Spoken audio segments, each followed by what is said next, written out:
I think us, first generation Americans, have a very unique relationship to the US because we didn't just happen to be American. We come from a family who worked their butts off and who, sacrificed a lot in order for us to be American. What was that conversation like in your childhood? What was the talk about America? Yeah, so And what did your parents leave? Why are you American? yeah.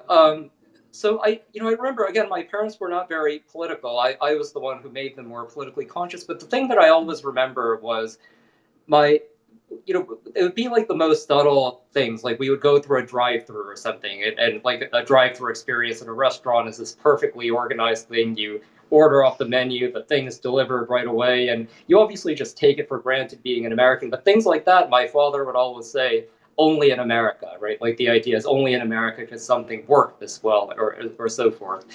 And and the other thing too, and I didn't realize this at the time, but I thought about it a lot later on, is that I grew up in a town that was pretty much all white, and most of my school, I mean, I think there were like, you know, two other Indian kids and maybe a couple of Jewish kids or something, but I think paradoxically, like, I think because I was sort of one of a handful of minorities, and I always grew up around people who were white.